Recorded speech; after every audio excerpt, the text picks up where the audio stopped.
अन्य हिंदी के एक नए एपिसोड में आपका स्वागत है, जहां आपके लिए लेकर के आते हैं इंडियन डिफेंस की टॉप अपडेट्स को। और इस वीडियो में हम बात करने वाले हैं F-35 को लेकर के भारतीय वायुसेना के पूर्व air marshal Anil Chopra sir के कमेंट के बारे में। हम समझेंगे कि अनिल चोपड़ा सर ने भारत के लिए F-35 लेने के लिए क्यों कहा और क्या आने वाले समय में भारत 40 की संख्या में F-35 फाइटर जेट को ऑपरेट करने वाला है, इस पर भी हम बात करेंगे। दोस्तों, जब से F-35 एरो इंडिया 2023 में भारत आया था, उसके बाद से ये कयास लगाए जा रहे थे कि F-35 इंडियन एयरफोर्स को ज्वाइन कर सकते हैं या फिर अमेरिका F-35 भारत को प्रस्तावित करने के प्रयास में है। लेकिन अभी तक कोई भी ऐसी आधिकारिक रिपोर्ट सामने नहीं आई जो इस तरफ इशारा करती हो कि F-35 अमेरिका के द्वारा ऑफर किए गए हों। लेकिन जब से भारत ने MQ-9 रीपर और जेट इंजन डील को साइन किया है, तो ये जो रिपोर्ट है ये काफ़ी ज़्यादा सर्कुलेट हो रही हैं। और भारतीय वायुसेना के पूर्व अधिकारी भी ये मानते हैं कि जिस प्रकार चीन लगातार अपने 5th जनरेशन फाइटर एयरक्राफ्ट की संख्या को बढ़ा रहा है, जिस प्रकार पाकिस्तान को उसके द्वारा एडवांस फाइटर सप्लाई किए जा रहे हैं, भारत के लिए अब F-35 ज़्यादा सेंस बनाता है। अगर हम F-35 की बात करें, एयरक्राफ्ट के टेक्नोलॉजी डेमोन्स्ट्रेटर की बात करें जिसका नाम X-35A था, उसने अपनी पहली उड़ान अक्टूबर 2000 में पूरी करी। और F-35 का जो पहला एयरक्राफ्ट है वो 2006 में उड़ान भरता है, यानी F-35 का जो प्रोटोटाइप एयरक्राफ्ट है इसकी पहली उड़ान होती है 2006 में। और F-35B सर्विस में आता है यूएस मरीन कॉर्प्स के जुलाई 2015 में। उसके बाद यूएस एयरफोर्स को ये एयरक्राफ्ट अगस्त 2016 में मिलता है, जो कि F-35A वेरिएंट होता है। और यूएस नेवी को F-35C फाइटर एयरक्राफ्ट फरवरी 2019 में प्रदान किए जाते हैं। इस एयरक्राफ्ट को इस प्रकार से बनाया गया है कि इसकी जो सर्विस लाइफ है वो 8000 घंटे की है। अगर हम यूएस के प्लान की बात करें तो उनका प्लान ये है कि वर्ष 2044 तक तकरीबन 2500 की संख्या में जो F-35 होंगे वो ऑपरेशनल होंगे और इन्हें वर्ष 2070 तक ऑपरेट किया जाएगा। और अगर हम जून 2023 तक की रिपोर्ट की बात माने तो अब तक तकरीबन 950 की संख्या में ये जो एयरक्राफ्ट हैं ये बनाए जा चुके हैं। और आने वाले समय में ये F-16, F-18 super hornet, A-10 और F-117 को रिप्लेस करने वाले हैं। F-35 के अगर हम डिज़ाइन फीचर की बात करें तो इसमें एक विंग टेल कॉन्फ़िगरेशन का इस्तेमाल किया जाता है जिसमें 2 वर्टिकल स्टेबलाइजर्स होते हैं। वहीं इसमें जो कंपोजिट इस्तेमाल किया गया है ये इसके एयरफ्रेम वेट का 35% है। इसका एम्पटी वेट 13,300 किलोग्राम का है, जो इसे दूसरे लाइट वेट फाइटर्स जिसको ये रिप्लेस करने वाला है जैसे कि F-16 उससे कहीं ज़्यादा है। इसमें इंटरनल वेपन कैरेज का इस्तेमाल किया जाता है ताकि ड्रैग को रिड्यूस किया जा सके। इसमें पावरफुल F-135 इंजन इस्तेमाल किया जाता है जो कि 191 किलोन्यूटन का थ्रस्ट जनरेट करने में सक्षम है। और इस पावरफुल इंजन की सहायता से फुल इंटरनल पेलोड के साथ ये एयरक्राफ्ट माक 1.6 की स्पीड को प्राप्त करने में सक्षम है। F-35 में और भी कई ऐसे फीचर इस्तेमाल किए गए हैं जो कि इसे दूसरे FJFA से काफ़ी अलग करते हैं, जिसमें वर्टिकल टेक ऑफ और लैंडिंग का फीचर शामिल है। गौर करने वाली बात एक ये है कि F-35 को इस प्रकार से डिज़ाइन किया गया है कि इसकी जो high angle of attack characteristics हैं वो काफ़ी इंप्रूव हो सकें, इसकी मनूवरबिलिटी और एजिलिटी काफ़ी अच्छी रहे। इसमें जो एवियोनिक्स और सेंसर फ्यूजन इस्तेमाल किया गया है वो इसकी सिचुएशनल अवेयरनेस को काफ़ी ज़्यादा इंप्रूव करते हैं। रिपोर्ट्स तो ये भी दावा करती हैं कि स्टेल्थ फीचर के मामले में F-35 F-22 रैप्टर से भी ज़्यादा अच्छा है। रिपोर्ट्स में कहा जाता है कि F-35 में जो APG-81 एसा रेडार इस्तेमाल किया गया है वो अपने क्लास का सबसे पावरफुल रेडार है। वहीं इसमें जो हेलमेट माउंटेड डिस्प्ले सिस्टम इस्तेमाल किया गया है या हेलमेट जो इस्तेमाल करी गई है वो सबसे एडवांस मानी जाती है, क्योंकि ये एक परफेक्ट एग्जाम्पल है ह्यूमन मशीन इंटरफेस का। रिपोर्ट्स में कहा जाता है कि F-35 की जो हेलमेट है इसकी सहायता से जो पायलट है वो एयरक्राफ्ट के आर पार भी देख सकता है और 360 डिग्री की जो उसे सिचुएशनल अवेयरनेस है उसकी सहायता से वो प्रदान होती है।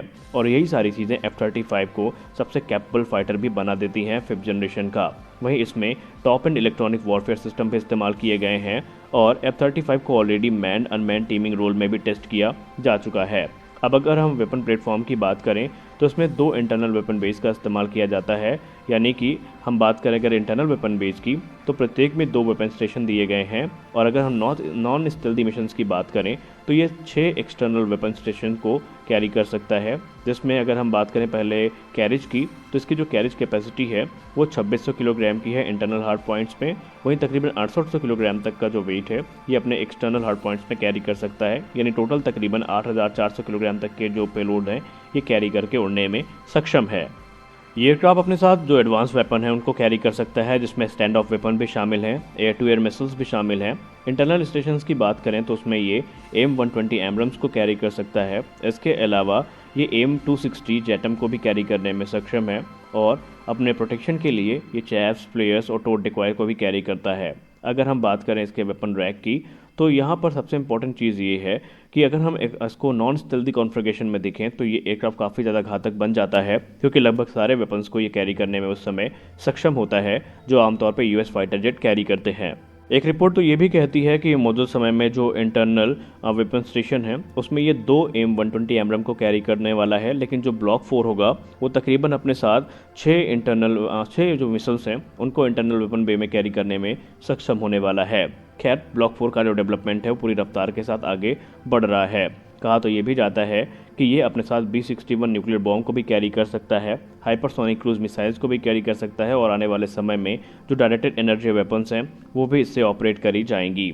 F-35 को लगातार अपग्रेड दिया जा रहा है और इस समय जो ब्लॉक 4 है उसकी तैयारियां शुरू कर दी गई हैं, जहां पर नेक्स्ट जनरेशन के वेपन्स को ऐड किया जा रहा है, एवियोनिक्स को अपग्रेड किया जा रहा है। वहीं जो ESM कैपेबिलिटी है वो भी काफ़ी इंप्रूव हो रही है, सॉफ्टवेयर को और ज़्यादा यहाँ पर पोटेंट किया जा रहा है और पावरफुल और जो एफिशिएंट इंजन है इसकी तलाश भी करी जा रही है। इसके अलावा इसमें जो काउंटर मेजर स्वीट है वो भी काफ़ी इंप्रूव हो रहा है। इंजन की बात करें तो रिपोर्ट्स में कहा जा रहा है कि इसके लिए बाकायदा 200 किलोन्यूटन थ्रस्ट क्लास का जो इंजन है उसकी तैयारियां शुरू कर दी गई हैं, जो कि F-135 को रिप्लेस करेगा। और अब यहाँ पर आइए मेन मुद्दे की बात करते हैं कि क्या भारत इस एयरक्राफ्ट को लेने वाला है, क्योंकि ये एयरक्राफ्ट जितना पावरफुल है इससे रिलेटेड इश्यूज भी उतने ही फेमस हैं, फिर चाहे वो सॉफ्टवेयर ग्लिचेस हों या फिर इसकी कॉस्ट को लेकर के जो कंसर्न है, वो सारी चीज़ें यहाँ पर काफ़ी इंपॉर्टेंट हैं। ये एयरक्राफ्ट कोई सस्ता एयरक्राफ्ट नहीं है, क्योंकि ये एयरक्राफ्ट तकरीबन $100 मिलियन पर यूनिट की कॉस्ट पे आता है, जो कि इसे काफ़ी एक्सपेंसिव बना देते हैं। ये तो सिर्फ यूनिट कॉस्ट है, जब बात ऑपरेटिंग कॉस्ट की आती है तो ये मामला तो और भी ज़्यादा गंभीर हो जाता है, क्योंकि अगर हम रिपोर्ट की बात माने तो F-35 की जो पर आवर फ्लाइट कॉस्ट है वो तकरीबन $35,000 की है। ये डेटा 2019 का है और अगर आप इसे कंपेयर करें A-10 वॉरथॉग से तो उसकी जो कॉस्ट है वो तकरीबन $17,716 की है। वहीं F-16C से कंपेयर करें तो उसकी जो पर फ्लाइट आवर कॉस्ट आती है वो तकरीबन $22,514 की आती है। हालांकि अमेरिका का ये दावा है या यूँ कह लें लॉकहीड मार्टिन को ये उम्मीद है कि वर्ष 2025 तक वो इस कॉस्ट को रिड्यूस करके $25,000 तक ला सकते हैं। अब सबसे बड़ा सवाल ये है कि क्या भारत F-35 को ऑपरेट करेगा। तो अभी तक आधिकारिक तौर पर भारत को इन एयरक्राफ्ट का ऑफर नहीं हुआ है, लेकिन जिस प्रकार के इंटरेस्ट इस समय इवॉल्व हो रहे हैं उसको देख करके कोई आश्चर्य भी नहीं होगा कि आने वाले समय में अमेरिका भारत को ये एयरक्राफ्ट ऑफर करे, क्योंकि एरो इंडिया 2023 में F-35 का आना डिफेंस एक्सपर्ट्स की नज़र में कोई संयोग नहीं था। जिस प्रकार के डेमोन्स्ट्रेशन दिए गए हैं वो कहीं ना कहीं इशारा करते हैं कि बहुत जल्दी इस पे जो भारत के साथ बातचीत होगी वो शुरू करी जाएगी, क्योंकि अमेरिका भी जानता है चीन किस प्रकार से अपनी ताकत में इजाफा कर रहा है और अगर अमेरिका वाकई चाहता है कि चीन को काउंटर करने के लिए कोई देश एशिया में ताकतवर बने या उस कैपेबिलिटी को हासिल करे तो अमेरिका निस्संदेह भारत को ये जो एयरक्राफ्ट है ये ऑफर करने वाला है और खुद अमेरिकी संसद में इस चीज़ को लेकर के चर्चाएं शुरू हुई हैं। लेकिन मेन दिक्कत ये है कि भारत इस समय जो S-400 एयर डिफेंस सिस्टम है उसको रशिया से खरीद के ऑपरेट करता है और तुर्की को इसी सीन में बाहर किया गया था F-35 प्रोग्राम से। लेकिन अगर हम भारत की बात करें तो भारत इस समय AMCA को लेकर के फोकस्ड है और भारत ने अभी तक कोई ऑफिशियल टिप्पणी भी नहीं करी है F-35 के ऊपर, लेकिन माना जा रहा है कि जो F-35 है ये अपनी जगह एक विशेष केस में बना सकता है, यानी भारत अगर चाहे तो एक लिमिटेड नंबर्स में इनको खरीद करके ऑपरेट कर सकता है। भारत इस समय दुनिया की 5वीं सबसे बड़ी इकॉनमी है और आने वाले समय में 3rd भी हो जाएगी, इसलिए जो डिफेंस स्पेंडिंग है वो भी बढ़ सकती है, ऐसा डिफेंस एक्सपर्ट्स मानते हैं। और भारत लगातार जो रशियन सप्लाईज हैं उन पर आश्रित नहीं रहना चाहता। चीन ने तकरीबन 150 के आसपास 5th Gen फाइटर्स को डिप्लॉय कर दिया है, पाकिस्तान भी अपनी जो एयरक्राफ्ट की संख्या है वो बढ़ा रहा है और ये सारी चीज़ें भारत के लिए दिक्कत का विषय हो सकती हैं। और इसीलिए एक्सपर्ट्स ये मानते हैं कि भारत अपनी ऑपरेशनल कैपेबिलिटी को बनाए रखने के लिए तकरीबन 40 के आसपास संख्या में F-35 और उनके जो वेपन्स हैं उनको कंसीडर कर सकता है। हालांकि ये एक अनुमान है, ऐसा होगा या नहीं होगा ये तो भविष्य में ही पता चलेगा, लेकिन एक्सपर्ट्स ये मानते हैं कि तकरीबन 40 की संख्या में F-35 भारत के द्वारा कंसीडर किए जा सकते हैं। तो आज के इस वीडियो में बस इतना ही, मिलते हैं अगले वीडियो में कुछ और अपडेट्स के साथ, तब तक के लिए जय हिंद।